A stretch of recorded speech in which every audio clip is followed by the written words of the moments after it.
Alright, so here's the second book that I worked on. This one was a new spot, Denison Park. I've never actually explored the park very much, and they have a lot of really pretty areas. I did a lot of the plein air during the fall, and it was really a pretty time to do that.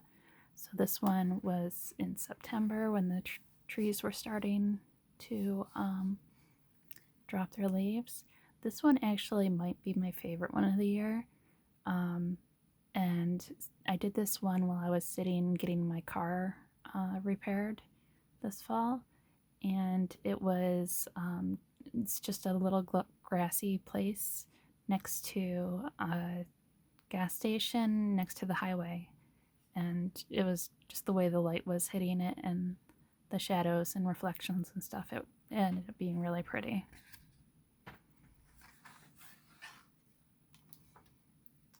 This is another park that I visited for the first time, and the day that I went, it was really rainy, and it actually started pouring like right after I finished this. And but the trees were all red and orange, and the lake was a little bit more of a teal color than I achieved, but it was really pretty. And I actually, because it was so misty and rainy, and it was actually really, really windy, I sat on a swing, one of those park swings, because it was covered, and painted it while I was on the swing. So that was fun trying to balance and paint at the same time and be faced in this direction, which was kind of backwards. And that was the end of October. My sketchbook is kind of falling apart. I haven't been very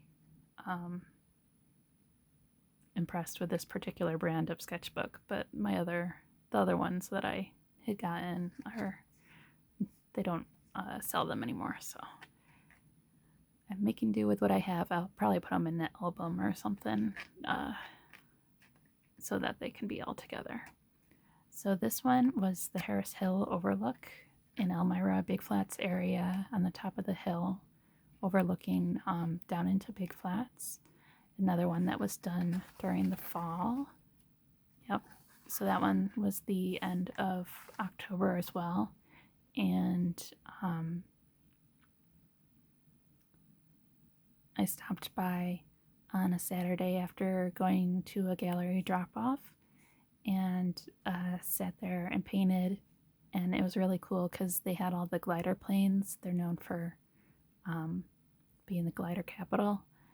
And so they had the glider planes taking off above me. So it was really cool to watch that while I painted.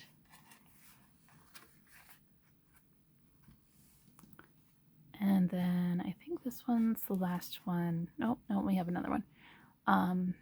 The last one I did this fall. And on a lot of these fall ones, I added gold gel pen, so you can kind of see it as I turn it, how it reflects off. But I really liked that look for adding a little bit of extra color for fall. This is another one where I went to Spear Memorial Park, and it was cloudy and cold and windy, so I sat in my car while I painted, and then just as I finished, it started raining. We have a lot of rainy days here in New York, so it's pretty typical to have rain during the fall. And then this one is the last one that I did. It was after we had our last snowstorm a couple weeks ago, I think. Let me double check. Yeah, the 14th of December. So this is one that I did also from my window. This tree here is the same tree that I did earlier in the last book with all the leaves and the green. So here it is without the leaves, and then it has all the evergreens and stuff in the background, but the snow was really pretty with the shadows and stuff. And again, the weather, when I first started doing it, the shadows were really pretty, and then it clouded over and started snowing right after I was done. So I really had to guess some of the shadows because they disappeared before I was finished. But so those are all the plein air paintings that I did this year, and I'm looking forward to starting out a new year with some more paintings. I'll probably go through and do a video of the artwork I did that wasn't plein air as well, but I have to kind of round that up and remember what I did. But thank you for joining me, and I will see you next time.